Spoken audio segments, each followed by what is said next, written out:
Madame, Monsieur, bonjour. À l'agenda du chef de l'État ce lundi 17 juillet 2023, cette audience solennelle de prestation de serment de la présidente du Conseil constitutionnel, Chantal Nanaba Camara. Nous y reviendrons assurément dans nos prochaines éditions.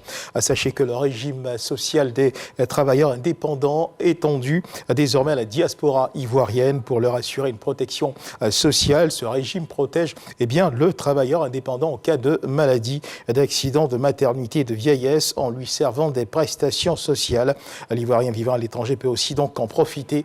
Les produits du RSTI ont été présentés par la CNPS aux représentants des associations de la diaspora lors d'une rencontre tenue au ministère d'État, ministère des Affaires étrangères, de l'intégration africaine et de la diaspora. Nous y reviendrons également assurément dans nos prochaines éditions.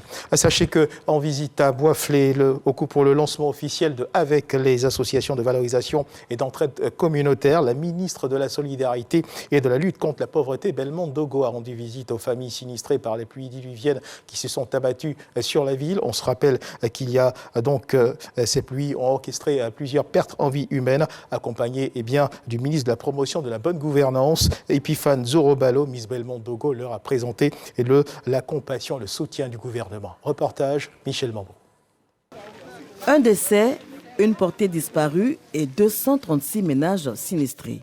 À Boisflé, les habitants du quartier Delta Extension n'ont pas échappé à la furie de la forte pluie qui s'est abattue dans la nuit du jeudi 6 au vendredi 7 juillet dernier sur la ville. La ministre de la Solidarité et de la lutte contre la pauvreté, Miss Belmondo Dogo, accompagnée du ministre de la Promotion de la Bonne Gouvernance, Epiphane Zorobalo, est sur place pour exprimer la compassion du gouvernement aux populations sinistrées. Nous sommes tout simplement, nous les sinistrés, très heureux. Encore une fois, merci au président de la République d'avoir passé à nous. Nous sommes entourés de 2 ruisseaux. Alors, si vraiment quelque chose est fait, vous faites une canalisation, ces populations en face de vous seront soulagées. Un appel à l'aide qui, séance tenante, trouve écho favorable. Le gouvernement va dépêcher une mission de l'ONAD, l'Office national de drainage, le mardi. Ils vont rencontrer les principaux responsables du service technique pour que la question du drainage soit résolue. Et la ministre de la Solidarité et de la lutte contre la pauvreté, Miss Belmondo Dogo, d'insister sur la prudence et le sens de la responsabilité des populations en cette saison des pluies. Leur vie en dépend. Lorsqu'il pleut, pour vous-même, votre propre vie, je vous demande de partir le temps que la pluie s'arrête. Si le temps commence à s'assombrir et qu'il commence à pleuvoir, quittez les zones d'inondation. Pour vous-même. Et surtout pour les enfants. Au total, ce sont des vivres et des non-vivres d'une valeur de 26 300 000 francs CFA qui ont été remis aux populations sinistrées de Boisflé. L'Académie régionale des sciences de la mer va accueillir des jeunes dans le cadre de la 2e édition du programme Campus Citoyen. À cet effet, l'Office du service civique national a procédé à une signature de convention avec l'ARSTM afin de rendre concret l'activité.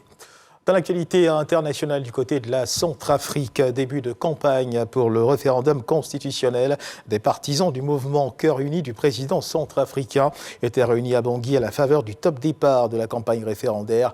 Le 30 juillet, en effet, les Centrafricains sont attendus pour le vote d'une nouvelle constitution. En cas d'adoption, elle pourrait permettre à Faustin Archange Touadéra de briguer un 3e mandat. Le président élu en 2016 puis réélu en 2020 étant atteint par la limite d'âge imposée par l'actuelle loi suprême de son pays, fait campagne pour une victoire de l'opposition centrafricaine. Notons-le, accuse cependant Faustin Archange Touadéra de vouloir rester président à vie.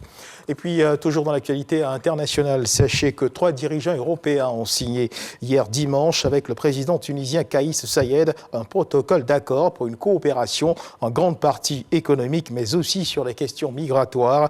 Ursula von der Leyen pour la Commission, Giorgia Meloni pour l'Italie et Mark Rutte pour les Pays-Bas avaient proposé le 11 juillet ce partenariat renforcé à la Tunisie dans un contexte d'augmentation des traversées de migrants en Méditerranée centrale et de problèmes budgétaires importants pour la Tunisie.